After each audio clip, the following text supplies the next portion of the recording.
Alors, dans cette partie, on va voir le mode opératoire du Père Satan dit Noël. Et dans ce mode opératoire, sa façon d'agir, c'est le contexte dans lequel il agit, les éléments qu'il utilise pour agir. Eh bien, on va voir la marque diabolique de l'action démoniaque. Alors, tout d'abord, contexte de là où il est censé vivre le reste de l'année. C'est très connu, on dit qu'il vit en Laponie, c'est-à-dire dans les pays nordiques, mais très très au nord. Pourquoi? Qu'est-ce que ça peut nous dire sur Satan? Eh bien, il est dans le Grand Nord, et en hiver, d'ailleurs, et même le reste de l'année, c'est un endroit où il y a très peu de lumière. Donc c'est un endroit de ténèbres. Les hivers les plus longs, les nuits les plus longues, des mois et des mois de nuit.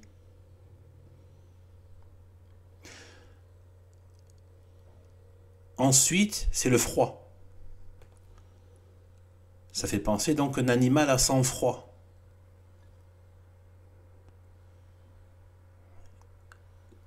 Ensuite,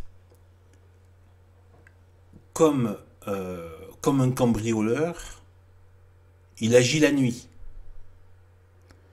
Quand il fait tout noir, quand c'est les ténèbres.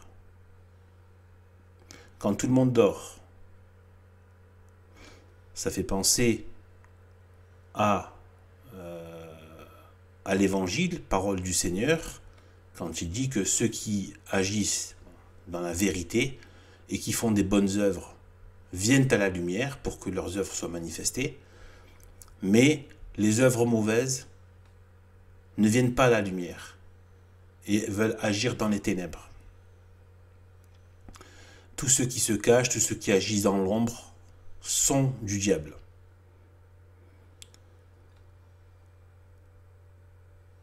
Ensuite, comme le démon, il ne peut agir que par la tentation. C'est pour ça qu'il y a beaucoup de tentations pendant ce moment de les cadeaux, la gourmandise, les effets visuels, les fausses lumières, etc., etc., la consommation, les gueuletons, etc., etc. Moi, les tentations. Et il agit aussi par la tentation, par le fait qu'il demande le consentement. Ça, c'est un des... Dieu n'a pas permis à Satan d'agir directement sur l'humain, sinon on serait déjà détruit il y a très très longtemps. Mais il lui a donné un mode, il lui a laissé un mode d'action pour pouvoir voir quelle va être la volonté humaine. Eh bien, cette tentation, et qui demande le consentement, elle se fait par cette coutume, enfin si on peut appeler ça une coutume, cette pratique très bizarre qu'on a fini par à peu près normaliser, mais on a toujours un problème avec cette pratique qui est de faire écrire une lettre au Père Noël, aux enfants. Là, ils signent, en plus ils signent, c'est-à-dire qu'ils demandent l'action de Satan. Et ils adhèrent au principe. Donc on fait consentir au démon. Le démon, pour agir, a besoin du consentement. Du consentement de la personne, de sa volonté. Parce que c'est une des conditions que Dieu a posées à l'action satanique. Il l'a permise. Si Dieu ne voudrait pas, voilà, ça ne veut pas dire que Dieu veut le mal. C'est Dieu veut que nous méritions le ciel et que nous le voulions par notre cœur et par notre intelligence. Alors qu'on le sache et qu'on le veuille, ce qu'on sait, avec notre cœur. Or, il ne peut pas y avoir d'adhésion sans liberté. Et la liberté nécessite un choix. Il n'y a pas d'autre choix entre la lumière ou les ténèbres, Dieu ou le diable, le ciel ou l'enfer. Donc, il a permis une action, mais comme il est miséricordieux, il a une infinie mansuétude, il ne nous a pas mis dans une situation impossible, Donc, il donne à l'action démoniaque, comme Adam et Ève ont été tentés, il a permis que le diable puisse les tenter pour savoir qu'est-ce qu'ils vont choisir. C'est une épreuve. Comme les êtres humains font des épreuves, il y a bien des périodes d'essai, etc., etc.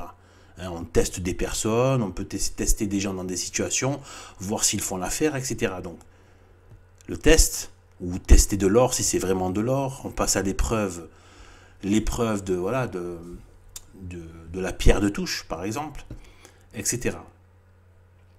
Donc, l'épreuve pour voir qu'est-ce qui se cache, quelle est la valeur qu'il y a derrière, quelle est la valeur de l'âme derrière.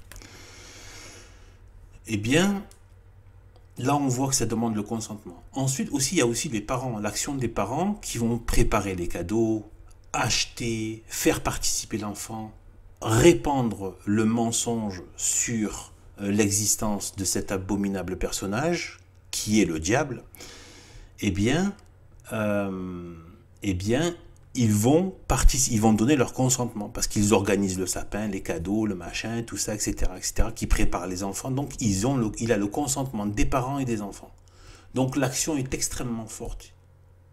Il fallait avoir l'adhésion des personnes. Donc, on voit le comportement satanique derrière, qu'il demande l'adhésion des enfants par une lettre et les parents par leurs actions de préparation et d'organisation.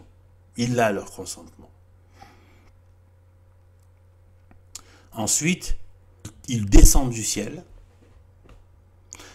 et il passe par la cheminée. Bizarre quand même comme façon d'entrer. On aurait pu imaginer que, bon, on laisse la fenêtre ou une fenêtre ouverte ou quelque chose comme ça. Bref. Par la cheminée. C'est quand même bizarre. C'est quoi la cheminée? On peut y voir un abîme ténébreux, de ténèbres, où on voit rien.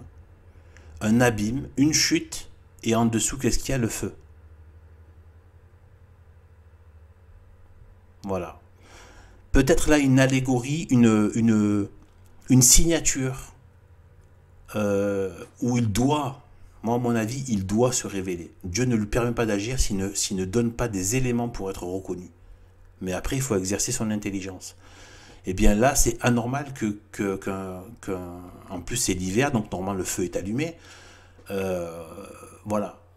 Satan jeté, tombé du ciel, comme un éclair, perce la voûte céleste, donc il vient du ciel, hop.